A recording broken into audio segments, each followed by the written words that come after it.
Vamos começar, né? Esperar o pessoal entrar.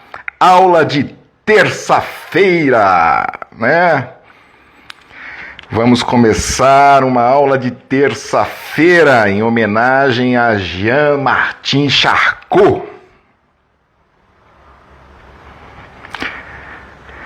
Gente, vou esperar o pessoal entrar aqui, meus alunos, né? Hoje a aula é aberta aqui no Instagram. Eu tenho feito as aulas fechadas, tá? Toda última terça-feira do mês. Eu aviso aqui, mas aí a pessoa que quer participar entra em contato comigo, né, via mensagem, e aí eu dou os caminhos para a pessoa participar dessas aulas que são fechadas. Hoje eu estou fazendo aberta, até para vocês compreenderem melhor o que a gente trabalha dentro dessas aulas, o que eu falo dentro dessas aulas. Não vou poder falar abertamente tudo aqui, né? Não porque eu não queira, eu gostaria muito, mas eu sofro aí como se fala, censuras, né, do próprio algoritmo. Então não tem como eu tratar certos assuntos aqui. Gostaria muito ainda de ter um momento em que a gente possa falar abertamente bastante coisa sem ter a preocupação de ser bloqueado aí, né? Tanto é que eu fiquei muito tempo sem poder fazer live por causa das coisas que eu falava. Não tem nada de absurdo, mas a interpretação acaba ficando distorcida e aí eu acabo levando o bloco e sendo proibido de fazer lives. Boa noite, Augusto. Seja bem-vindo. Daqui a pouco o pessoal vai chegando aqui. Tá me ouvindo bem, Augusto? Por enquanto é só tu aqui.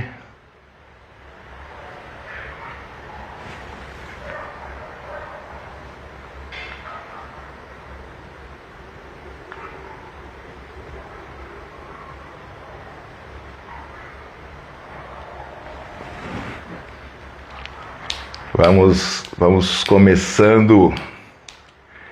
9 horas, vamos ver se o pessoal vai entrar, né? Lilian entrou, boa noite, Lilian, boa noite, Laís.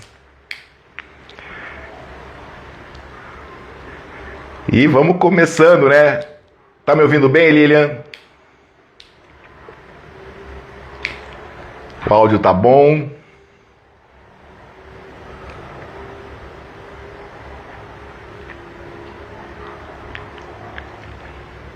Ótimo!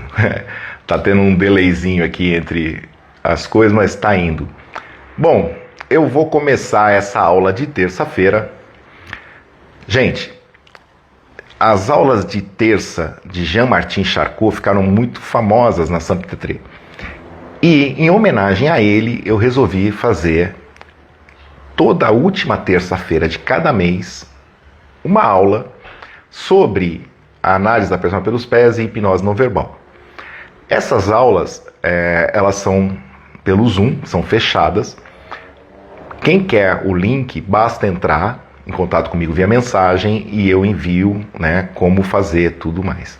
Essas aulas são pagas, tá? Porque é uma maneira de eu incentivar as pessoas a buscarem compreensão sobre o que elas aprenderam ali. Não basta só ter aula. Eu incito muito material didático, muito livros, que as pessoas têm que ir atrás, né? Boa noite, Marisa. Boa noite, Divino. E vamos começar, como a gente sempre começa, com uma leitura, né? Eu gosto muito desse livro, Osho, Mindfulness para quem não tem tempo, né? E eu li aqui, gente, uma parte que eu achei muito interessante aqui, né, que eu quero trazer para vocês.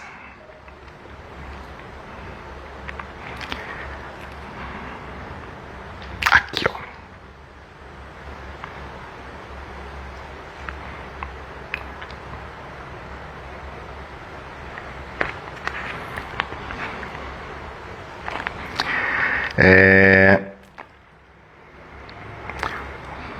Vamos lá.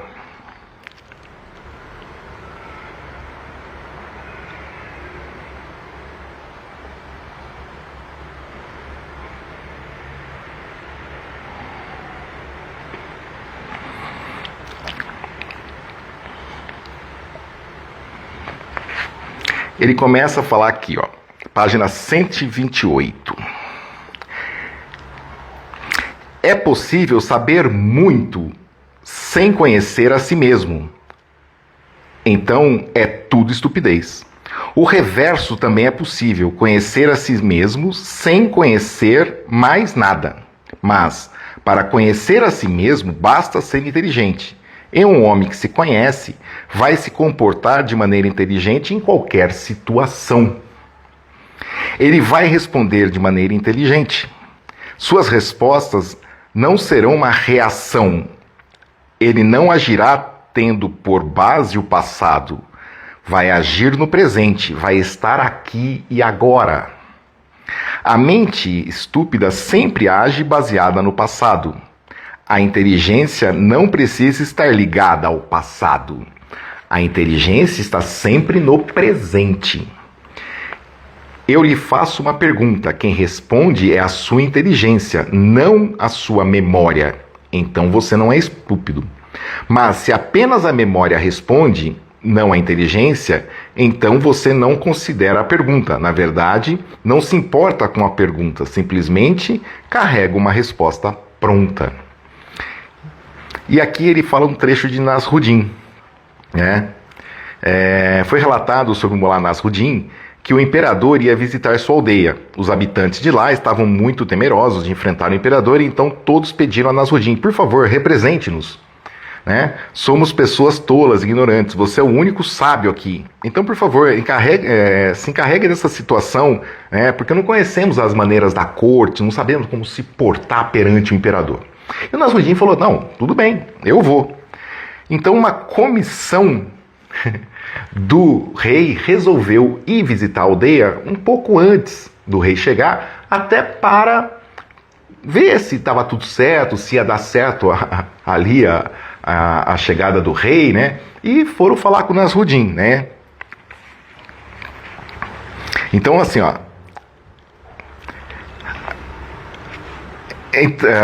o Mullah Nasruddin vai nos representar. Ele é nosso líder, nosso guia, nosso filósofo. Então elas treinaram Nasruddin dizendo: você não precisa ficar muito preocupado. O rei só vai lhe fazer 3 perguntas. A primeira pergunta será sobre sua idade. Quantos anos você tem? Nasruddin disse: 70. Então lembre-se disso. Não fique muito deslumbrado pelo imperador e pela corte. Quando ele lhe perguntar qual sua idade, diga 70. Nem uma palavra a mais, nem uma a menos. Do contrário, vai se ver em dificuldades.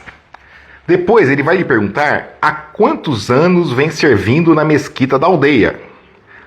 Há quanto tempo é um professor de religião ali? Então diga-lhe exatamente quantos anos você faz isso, Nasruddin. 30 anos. A pergunta era desse tipo, as perguntas serão desse tipo. Então o imperador chegou. As pessoas que haviam treinado Nasruddin haviam treinado também o imperador, dizendo: as pessoas daquela aldeia são muito simples e seu líder parece um pouco nésio, ou seja, tolo. Então, por favor, seja bondoso e não lhe pergunte nada além dessas perguntas. Mas o rei se esqueceu. Então, antes de perguntar quantos anos você tem, ele perguntou: há quanto tempo é o guia espiritual dessa aldeia? Nasruddin tinha as respostas prontas. Ele disse: 70 anos. O rei pareceu um pouco confuso, porque o homem não parecia ter mais do que 70 anos. Então seria um pouco professor de religião desde que nasceu? O rei continuou: estou surpreso. Então quantos anos você tem? Nasruddin disse: 30 anos. Porque era a resposta preparada. A primeira ele tinha que dizer 70. Então agora ele tinha que dizer 30. O rei disse: você está louco? Nasruddin disse: senhor, nós dois estamos loucos. À nossa própria maneira. O senhor está me fazendo as perguntas erradas e eu tenho que lhe dar as respostas certas. É um problema. Eu não posso mudá-las, porque essas pessoas que estão aqui, aquelas que me treinaram, estão olhando para mim. Não posso mudar e o senhor está fazendo as perguntas erradas. Nós dois estamos loucos à nossa própria maneira.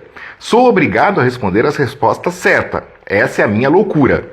Se não houvesse resposta pronta, eu lhe teria respondido corretamente, mas agora está ocorrendo um problema.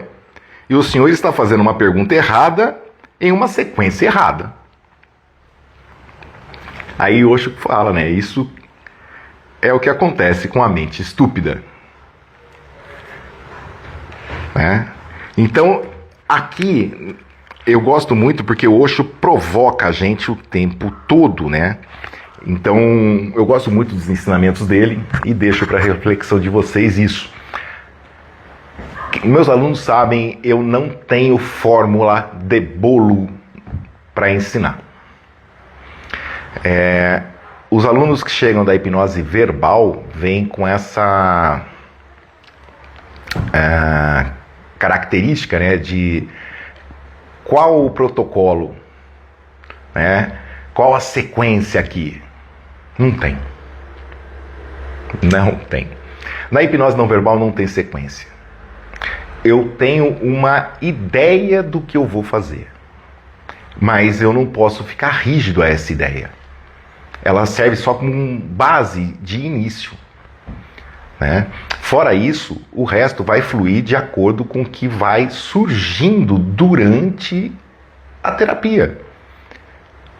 Às vezes eu olho o pé da pessoa, vejo ali que tem algo a ser trabalhado no chakra laríngeo, né? O dedão dela está com unha encravada, por exemplo.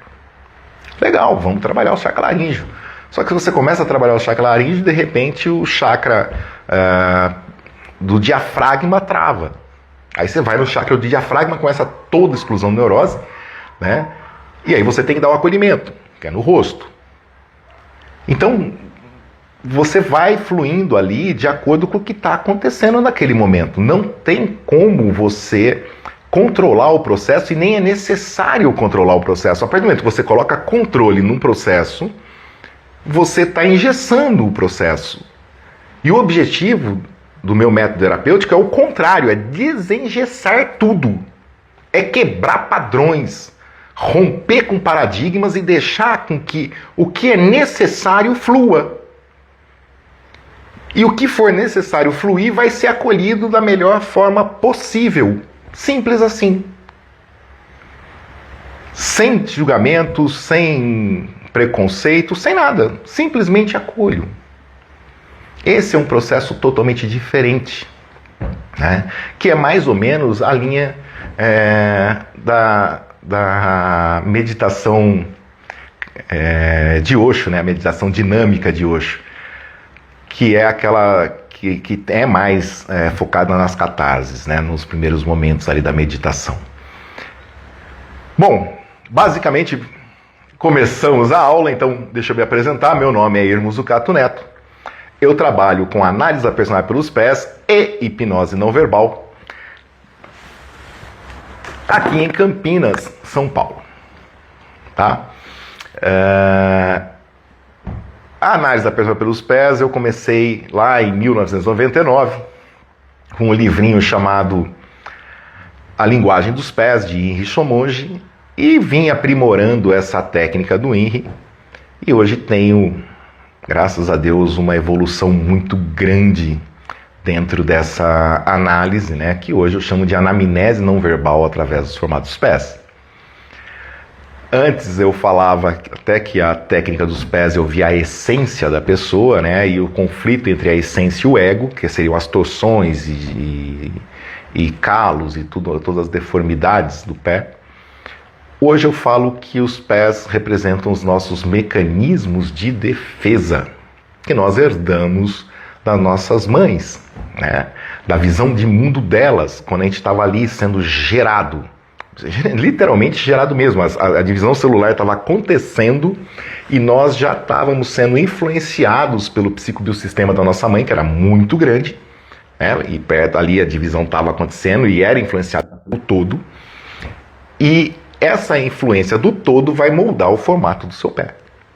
Então o formato do seu pé não tem nada a ver com você, e sim com a visão de mundo que a sua mãe tinha naquele momento da divisão celular. E o que são as torções, calos e tudo mais? São os conflitos, né, entre as suas defesas pessoais, né, as suas defesas emocionais, com o meio ambiente que você está vivendo. que vai gerar resistências, né? Contra pulsões. E aí a gente começa a ver todas as deformidades ali. Seja bem-vindo, pessoal, bem-vindo, Alex. Estava na live com o Alex até agora há pouco. O Alex me deu uma abertura lá, eu entrei para dar um oi pro pessoal dele. Alex, bem-vindo. Então vamos lá. O objetivo principal dessas aulas de terça-feira é explicar para as pessoas um pouquinho sobre a análise da personalidade pelos pés, sobre hipnose não verbal, sobre processo cartático. E essa semana começou bem, né? Eu comecei com um vídeo bem polêmico ontem, que era de uma pessoa dormindo e tendo um ataque espiritual, né? E aí teve vários comentários muito interessantes, outros nem tanto. Mas o que tem a ver a hipnose não verbal com essa parte do extracorpórea, essa parte, né, experiências extrasensoriais? O que tem a ver uma coisa com a outra? Vamos lá, gente. O transe hipnótico, ou estado alterado de consciência, é uma característica inata dos seres humanos. Eu falo que é igual jogador de futebol. Tem aquele cara que joga bem, tem aquele cara que é muito bom e tem aquele cara que é craque. A gente pode dividir o grau hipnótico do mesmo jeito. Então a tabela de sintomologia do transe hipnótico vai de 1 a 50.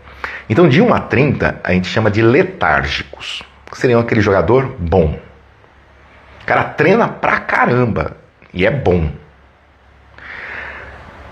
De 40 a 50, eu chamo de sonambúlicos. Que é aquele cara que é muito bom. Ele treina também muito e é muito bom. E o bom, mesmo treinando absurdamente, não chega muito próximo dele, não. Para você ver a diferença. E o craque, que são, para mim, nos graus hipnóticos de 40 a 50, que eu chamo de êxtases. O cara que é muito bom, pode treinar 24 horas que nunca vai ser. Porque o craque, às vezes, nem precisa treinar. Ele chega e faz tudo que ele tem que fazer, sem treinar metade do que o outro treinou.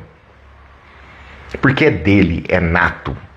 Então, o que eu quero chamar a atenção nos vídeos que eu coloco, principalmente nesse sentido, é o quê? Eu coloquei lá, pessoas com graus hipnóticos mais elevados são mais suscetíveis a esse tipo de situações.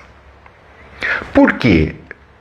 Porque com os graus hipnóticos mais elevados, a pessoa também tem uma expansão de si mesma perceptível de forma maior, melhor. É como se fosse uma antena que uma pessoa normal pega 3 estações, o muito bom pega 10 estações e o excelente pega 50 estações. Então, quando ela dorme, ela ganha essa amplitude toda. E ela pode influenciar e ser influenciada por algumas coisas externas.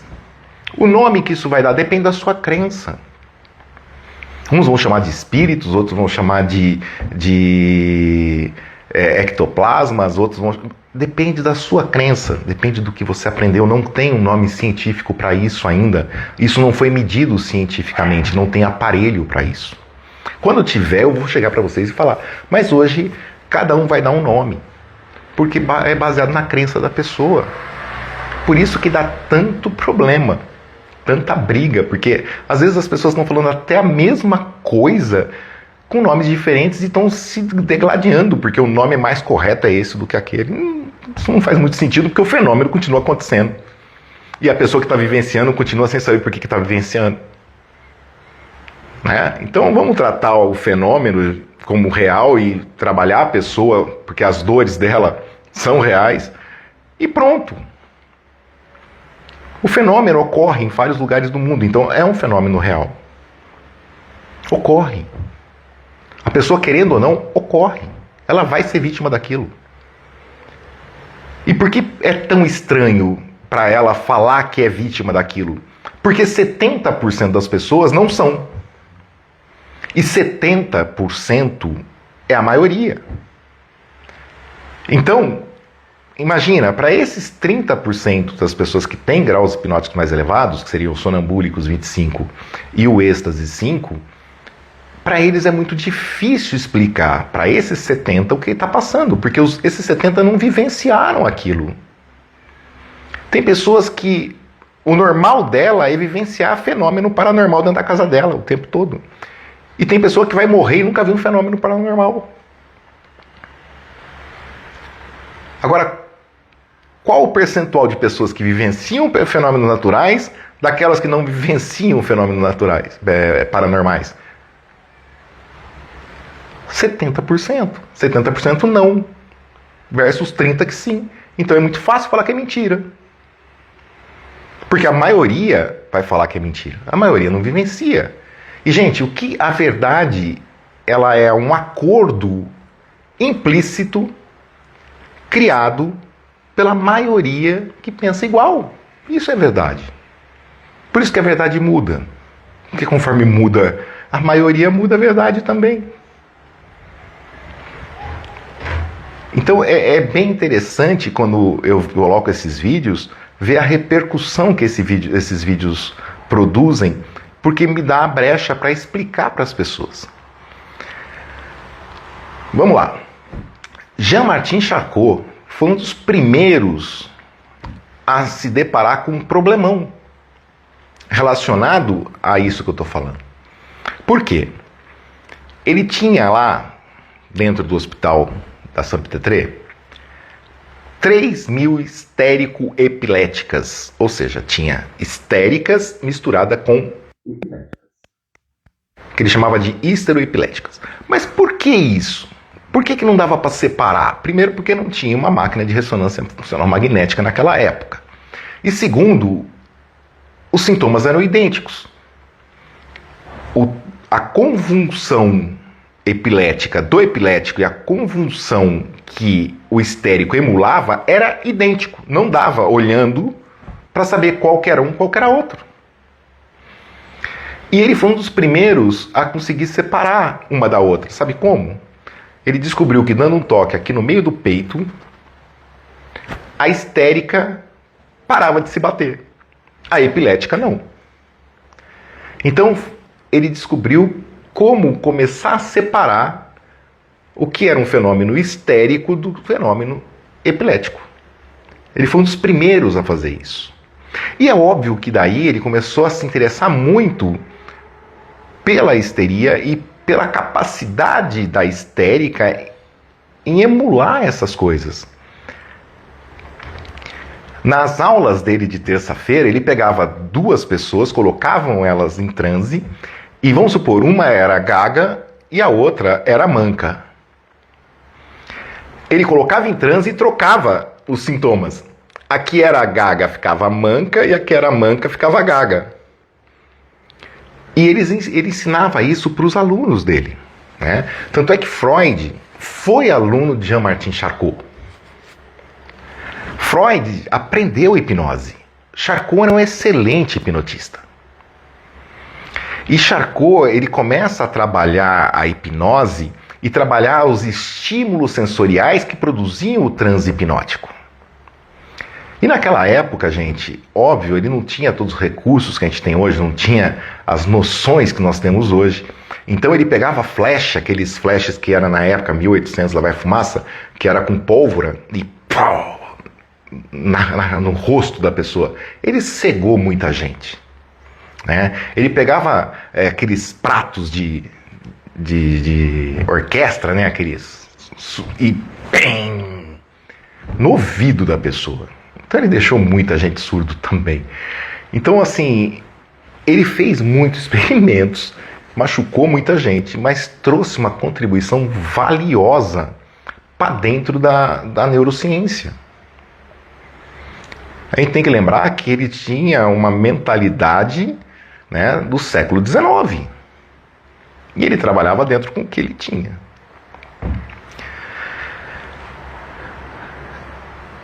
Eu gosto muito de estudar Charcot porque ele foi um dos primeiros a começar a questionar algumas coisas que hoje eu utilizo dentro das minhas sessões. Durante as minhas sessões eu utilizo cheiros, óleos essenciais, eu uso muito.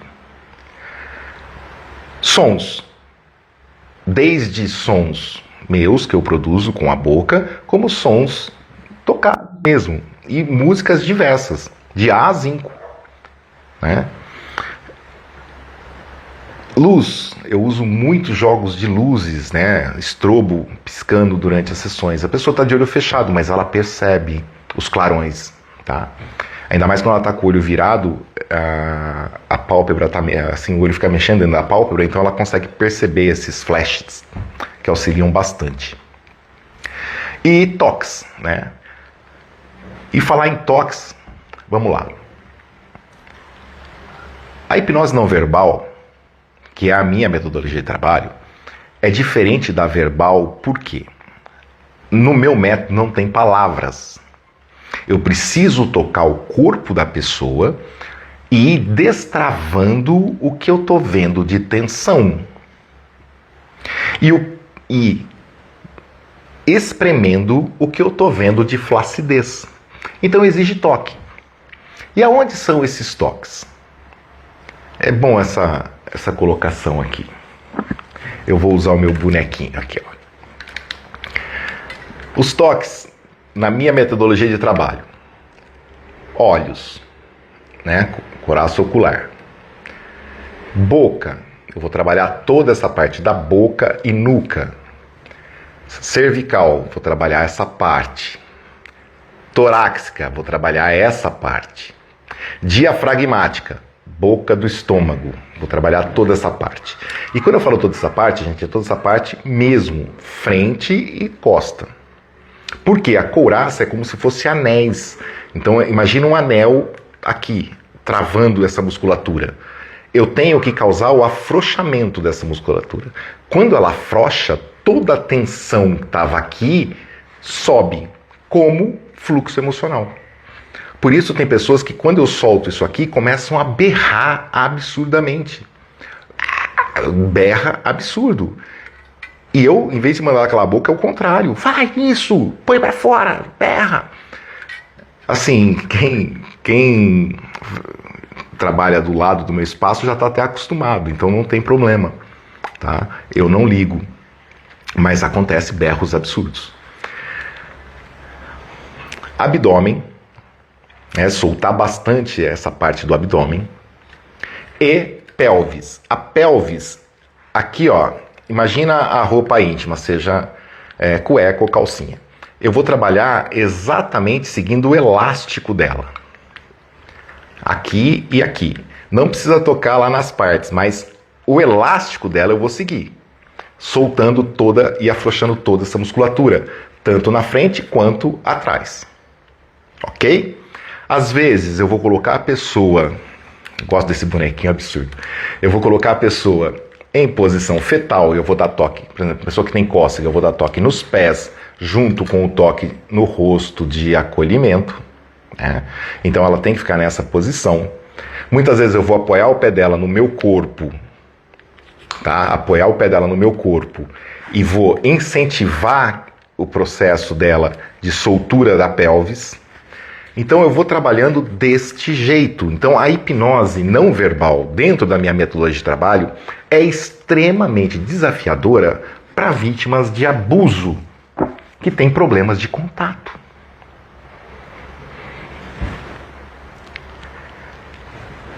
Quando eu coloco vídeos de outros terapeutas fazendo os processos dele, mesmo em pé, você já vê as reações absurdas que tem, né, os comentários que tem dentro daquele contexto. Porque as pessoas compreendem muito pouco sobre as terapias corporais. Terapia corporal envolve interconexão, envolve o rompimento de um negócio chamado proxêmica. O que é proxêmica, irmão? É a zona de segurança. Quando você vê um cachorro deitado e você vai se aproximando, primeiro ele olha. Se você se aproximar mais um pouco, ele levanta a orelha, levanta a cabeça e olha. Se você se aproximar mais um pouco, ele vai sentar. E se você se aproximar mais um pouco, ele vai abrir a boca e vai te mostrar os dentes. Se você der mais um passo, ele vai te atacar. Você invadiu a zona de segurança dele. Ele te alertou que você estava invadindo essa zona de segurança e você não respeitou, ele vai te atacar. O ser humano tem a mesma coisa. Então, quando a pessoa está ali na sessão, você tem que tomar muito cuidado na hora de se interconectar com ela e invadir essa zona de segurança dela. É necessário? É necessário.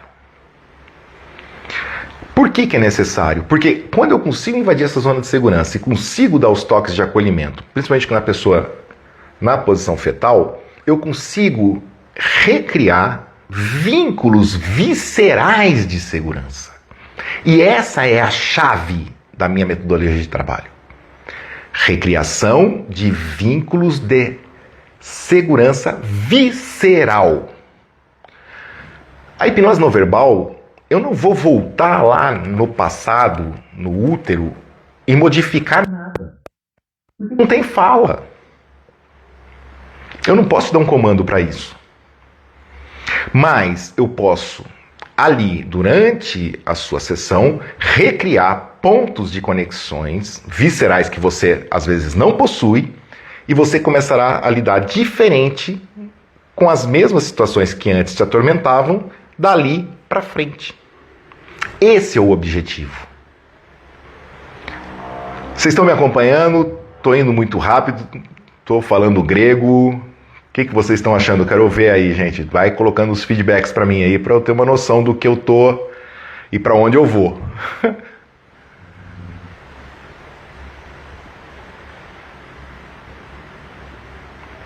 Fala, Renata, entrou. Boa noite. Gente, a Renata, eu devo muito a ela, porque é ela que fez a correção do meu livro O Poder da Cumplicidade, né? Então, brigadão, Renata, por isso. Tem mais um livro com ela aí, logo logo está pronto também, né? Então vamos lá.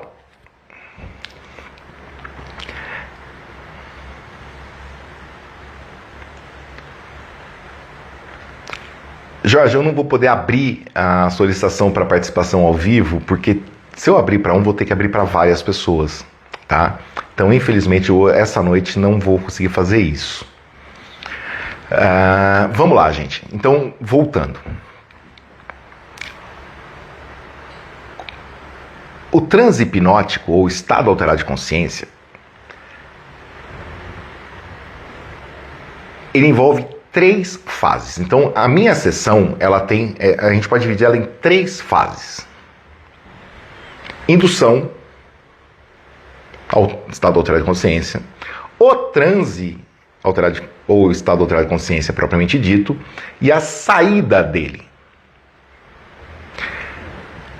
Compreenderam isso? Então tem uma indução não verbal, depois tem a manutenção do transe por 1 hora com estímulos não verbais, e depois tem a saída desse estado também de forma não verbal. Como é que você faz para tirar a pessoa do transe sem falar nada? Toques. Toques. Só toques. Quando uma pessoa vem fazer uma sessão comigo, ela vem já com muito hábito, né, e vícios de outras terapias, né, que ela já fez, ou de psicanálise, ou psicologia, ou outras terapias mesmo, né? E ela acha que ela vai falar. E não. Ela senta na minha frente, eu peço para ela tirar o sapato e eu começo a fazer uma anamnese não verbal pelo formato dos pés dela. Quem deu esse nome foi o Alex Cobbs, que está aqui, né? Porque ele fala assim: irmão, o que você faz da leitura dos pés é uma anamnese não verbal. A pessoa não precisa te contar nada mesmo, porque você já está falando. Então hoje eu uso esse termo graças ao Alex, né? Namastê, Alex. Então hoje eu faço uma anamnese não verbal pelo formato dos pés, ou seja, eu vou explicar para a pessoa como ela pensa, sente e age e por que pensa, sente e age sempre da mesma maneira. Quais são os mecanismos de defesa que estão atuando ali sobre ela, que mantém ela presa a uma mesma linha? Aí qual a vantagem disso? A vantagem disso é que agora, ela sabendo disso, ela tem a opção de mudar.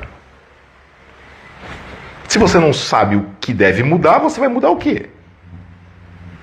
Agora, se você está percebendo ali, vendo, e quando a pessoa faz a sessão comigo é muito interessante, porque ela começa a compreender o pé dela e depois ela começa a perceber que o pé dos outros é diferente do pé dela e ela quer compreender o pé dos outros.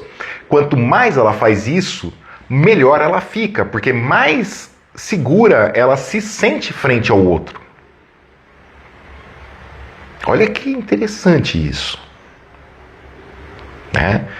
Então, a primeira fase é isso. Então, eu já vou fazer ali uma anamnese não verbal, a pessoa não falou nada. E dali a gente vai bater um papo do que eu estou vendo, o que está acontecendo, vou explicando para ela. É uma interação mesmo, tá? Uma interconexão que já começa a surgir ali, que tem ligação com um negócio chamado empatia. É viciante, né, Marisa? Depois que você começa, não para. O que tem a ver hipnose não verbal com empatia? O que tem a ver transhipnótico com empatia? Tudo! Tudo! Principalmente a não verbal. Porque na não verbal, se não tiver empatia, não tem transe. Simples assim. Se a pessoa não se sentir segura, ela não entra em transe. É diferente da verbal, gente. A verbal, eu consigo contornar situações. Na não verbal, não. Na não verbal, ou eu consigo criar esse vínculo de empatia e cumplicidade muito rápido, ou não tem sessão. E o que é a cumplicidade? Por que a cumplicidade é tão importante? Porque, gente, eu não sou o terapeuta, a pessoa é a cliente. Eu sou o que sabe, a pessoa é a que não sabe. Não. Eu estou ali aberto para compreendê-la. E ela está ali aberta para me compreender. Compreender o que eu tenho que passar para ela. Então não tem hierarquia. Não tem.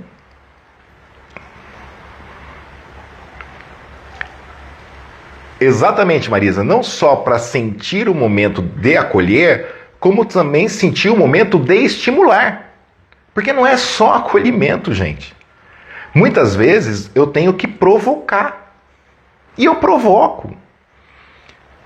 Durante uma sessão, por exemplo, eu estou ali fazendo uma soltura, né, numa mandíbula. Tal, e a pessoa começa a gritar e de repente ela vem tentar me morder. Só que às vezes ela tenta morder, a reação de qualquer um é tirar a mão. Aí ela para. Aí eu quero que ela continue aquilo. Então eu vou estimular ela, vou provocar ela para aquilo vir de novo. E quando ela vier, ela fala assim, isso. É óbvio que eu vou ir afastando a mão, mas eu vou deixar ela tentar. Eu vou deixar ela buscar. Se eu conseguir pegar a almofada, por exemplo, eu enfio dentro da boca dela e falo, morde, ela vai morder a almofada. Não precisa me morder. Mas ela vai morder. E eu vou incentivar ela a morder. Ela pode. Ela está expressando uma coisa que ela não expressaria. Ou seja, eu estou conseguindo quebrar nela a parte do congelamento. E vamos explicar o que é congelamento, porque senão vai ficar solto isso na live. O seu sistema nervoso central, ele trabalha com luta, fuga, né? Luta e fuga, ou congelamento. Então eu posso, numa situação, partir para o ataque, numa situação, fugir, e na outra, eu simplesmente me faço de pedra. Das três, a pior é se fazer de pedra. E isso é muito comum em vítimas de abuso, seja ele de qualquer tipo. Porque a criança, ou o adolescente, ou a pessoa, quando é vítima de abuso, geralmente ela não pode fugir do abusador. E ela tem que conviver com ele. Então ela aprende a não sentir. Ela aprende às vezes a congelar. Ela congela, se dissocia, a mente dela vai para outro lugar e o corpo fica ali. Isso, para ser restaurado dentro de um processo terapêutico, é um dos mais difíceis. Porque essas pessoas geralmente não possuem vínculos de segurança, nem às vezes têm noção do que é um vínculo de apego seguro. Gravem esse nome, apego seguro. Hoje, dentro da neurociência, tem um ramo chamado neurociência do apego. A neurociência do apego estuda o desenvolvimento de um ser humano desde o útero até os 2 anos ou mais. Mas hoje, os neurocientistas dão muita atenção a esses 1000 primeiros dias de vida de um ser humano. E o que eu trabalho dentro da minha metodologia de trabalho? Exatamente a fase não verbal do ser humano, que é do 0 aos 4 anos. Que bate exatamente com a fase do desenvolvimento infantil de Freud. Então, Irmo, como seu aluno, para ficar melhor dentro da hipnose não verbal, dentro da sua metodologia, eu preciso estudar a fase do desenvolvimento infantil? Sim, deve. Irmo, você estava falando de toques. Então, para melhorar a minha terapêutica com o meu cliente, eu devo estudar massagem biodinâmica? Deve! Aliás, o livro da Gerda Boysen, o título dele é Entre a Psique e o Soma. O que é psique? Mente. O que é soma? Corpo. Entre a psique e o soma, entre a mente e o corpo, existe um universo ali, muito pouco explorado. E esse universo envolve algo chamado bioenergia. Quando uma pessoa está encouraçada, ela não está encouraçada só muscularmente. As células que compõem aquela parte do corpo também estão encouraçadas. Se eu olhar no microscópio uma célula de um músculo tenso por muito tempo, que a gente chama de couraça, com outra parte do corpo que não é, as células são diferentes, sendo que elas teriam que ser idênticas. Se é célula muscular, teriam que ser idênticas. Não são. A que está mais tensa é mais contraída. Porque acompanha a couraça muscular do caráter, né? Ela não é só nos músculos, ela é vista nos músculos, mas ela é muito mais profunda, porque envolve todo um psicobiosistema. Todo psicobiosistema sofre. Não é só aquela parte.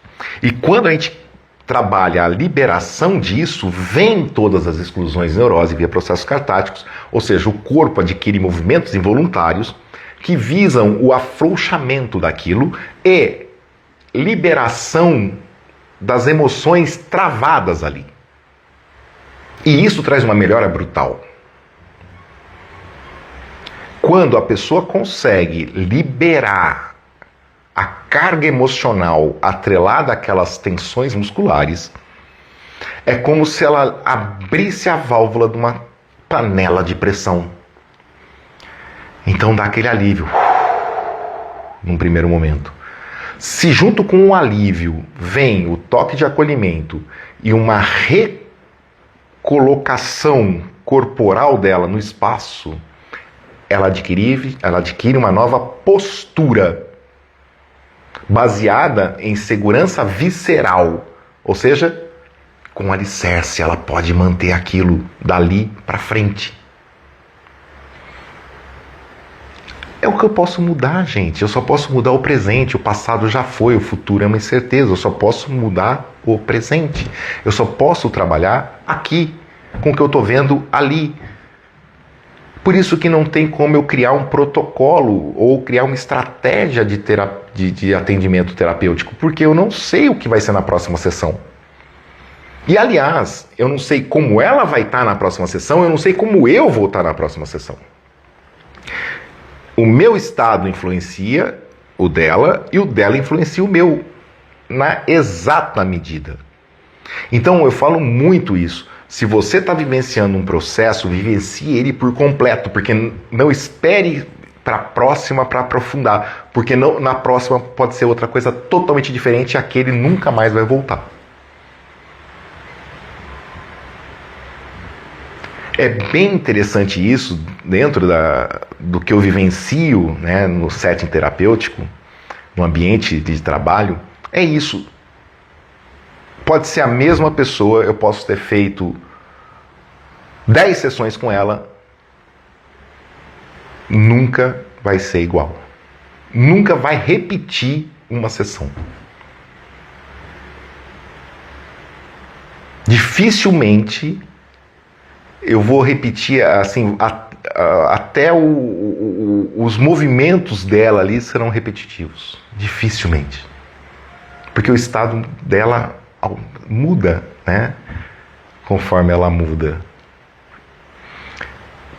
Gente, dúvidas, comentários, o que vocês querem que eu esclareça?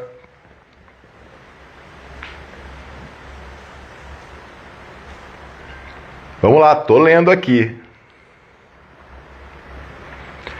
Muito bem-vindo todos que estão entrando aqui, todos estão aqui comigo. Cris, Nicolas, Helena, Jean Souza, Lúcia, bem-vindos. Eu não vou conseguir falar o nome de todo mundo, que tem nome pra caramba aqui. Gente, perguntas. Estou aí aberto a responder perguntas agora. Nós temos aí 14 minutos para interações com vocês aí.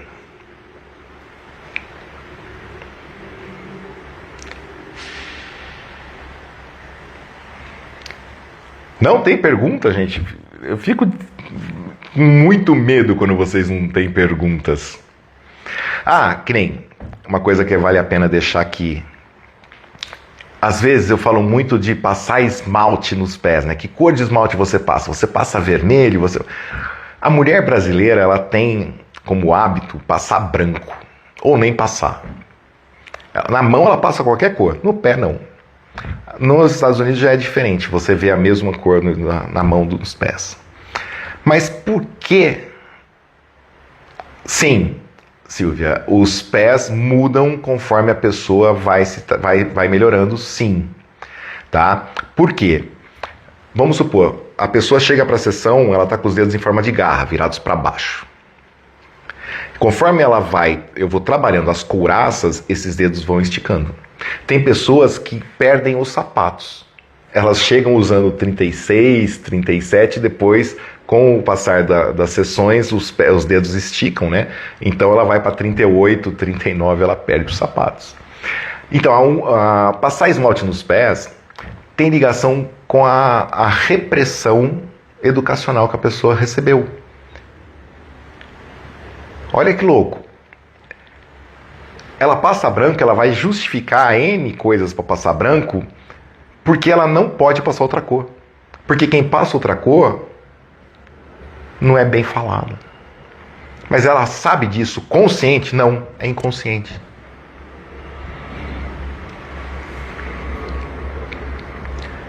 O terapeuta sonambúlico influencia mais o assistido ou não faz? Sim, inclusive eu estava falando isso com o Alex Cobbs. O Alex, ele tem um grau hipnótico altíssimo, né? E ele estava falando que quando ele está atendendo as pessoas, geralmente ele entra junto com a pessoa em transe hipnótico. E isso é maravilhoso, porque você consegue levar o outro até onde você chegou. Essa é uma premissa muito fundamental dentro da hipnose não verbal. Eu só consigo levar uma pessoa até onde eu já cheguei. Aonde eu não cheguei, eu não sei, eu tenho medo, então eu não vou. E a pessoa também não vai. E o Alex, ele estava falando exatamente isso, gente. Que ele entra em transe e muitas vezes ele vivencia todo o processo em transe junto com a pessoa. E isso é fantástico, é muito bom pros dois. Porque na hipnose não verbal existe uma interconexão entre duas mentes que se forma através de uma egrégora. Essa egrégora vai ditar todo o processo terapêutico. Quanto mais você acessa essa egrégora, melhor o processo terapêutico para os dois. Para os dois. Então, a terapia funciona tanto para a pessoa que está indo fazer, como para o terapeuta. Não tem essa coisa de, ai, ela saiu bem, eu saí cansado. Não, os dois saem bem. Se criar a egrégora. Deixa eu ver aqui.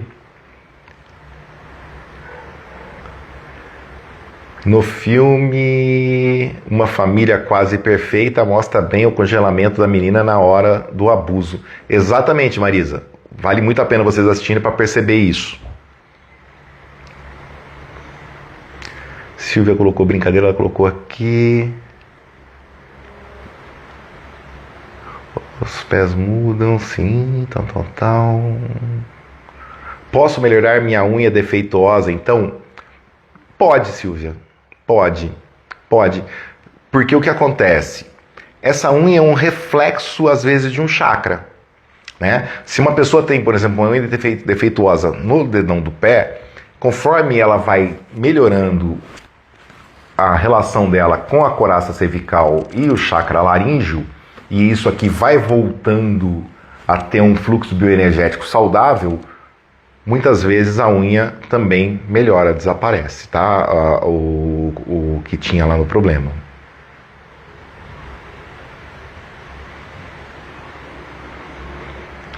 Sim, Ana, é exatamente isso. Eu me sinto influenciado a cada sessão que faço. Parece que fiz a sessão em mim.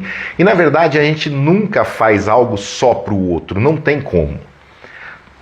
Eu sou influenciado e influencio na medida exata. Só que isso, dentro de uma hipnose não verbal que envolve uma terapia corporal de contato pleno, né, de interconexão psicobioenergética plena, isso é muito mais intenso. Muito mais intenso. Então, assim, pessoas que têm problemas de contato, de abuso, eu não recomendo vir fazer sessão comigo. Porque é extremamente desafiador. É mesmo, eu sei. Não precisa... Eu sei, é desafiador.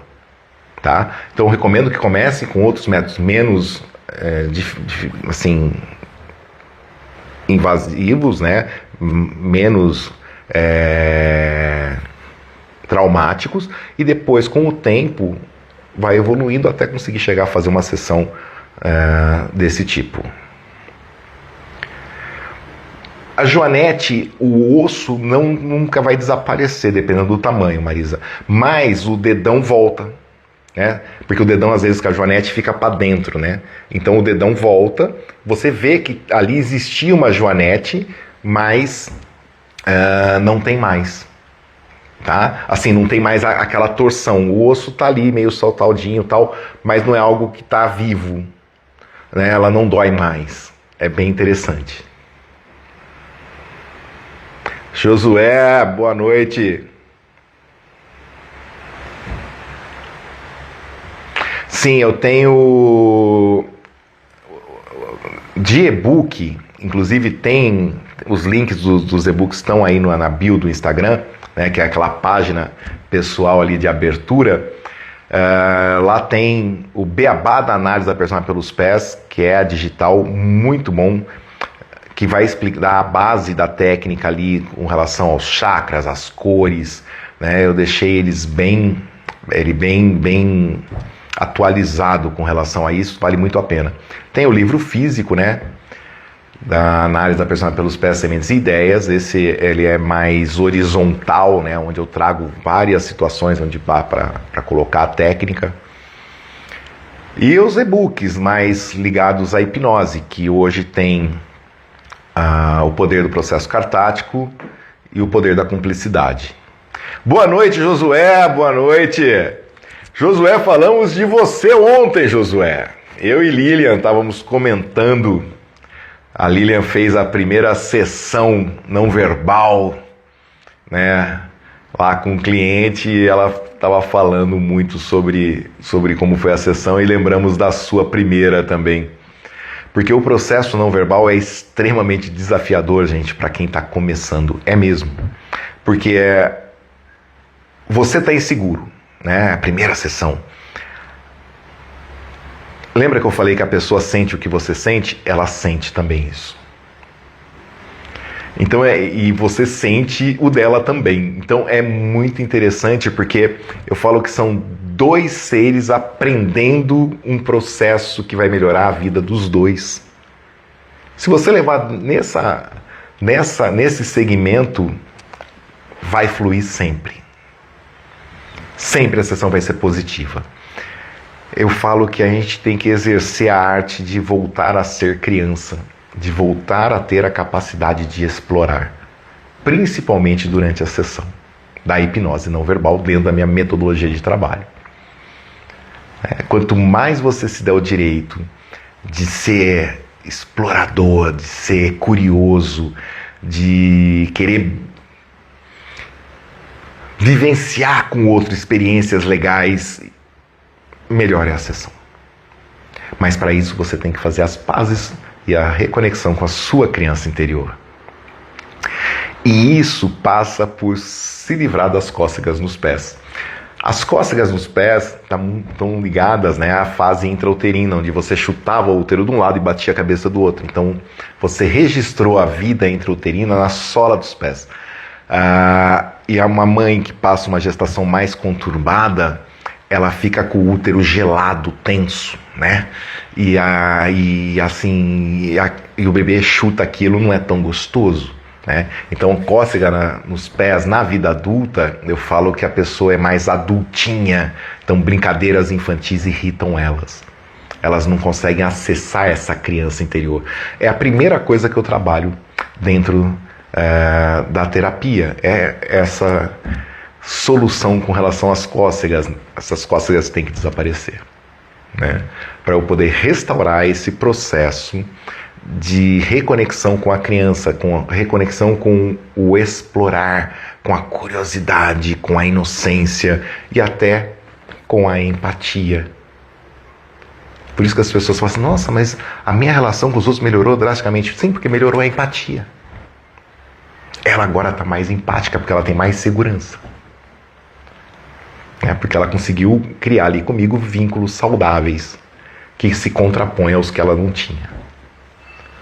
Gente, estamos chegando ao final dessa aula, né? E eu quero agradecer demais a presença de todos vocês que estão aqui comigo, que passaram, deram um oi, ou que ficaram o tempo todo comigo aqui. Essa live vai ficar gravada aqui e também no meu canal do YouTube. E quero agradecer demais, demais, demais a audiência de vocês, assim, os comentários que vocês colocam nas minhas postagens. Isso me incentiva a buscar mais coisas e estudar mais coisas, às vezes para esclarecer uma dúvida que a pessoa colocar lá. E eu gosto demais de ensinar, de passar o que eu aprendi, de desmistificar as coisas, né? Eu acredito que o conhecimento liberta. Agora, em abril, a gente vai ter o módulo 2 do meu curso de hipnose não verbal. Então, quem já fez o módulo 1 pode fazer o módulo 2, vai ser incrível, muita coisa mais profunda, né? Eu vou passar para os meus alunos. Talvez em junho tenha o módulo 1, né? Então, teremos aí uma turma de módulo 1, né? Então, eu tô super feliz com tudo que está acontecendo, com a audiência e o engajamento de vocês no meu trabalho. muito obrigado, Josué, muito obrigado a todos. Muito obrigado, Ana. E, gente, quem quiser participar das aulas de terça-feira, onde esses conteúdos que eu coloquei aqui são tratados de forma muito mais profunda, né, que não dá para eu falar aqui, gostaria, mas não dá.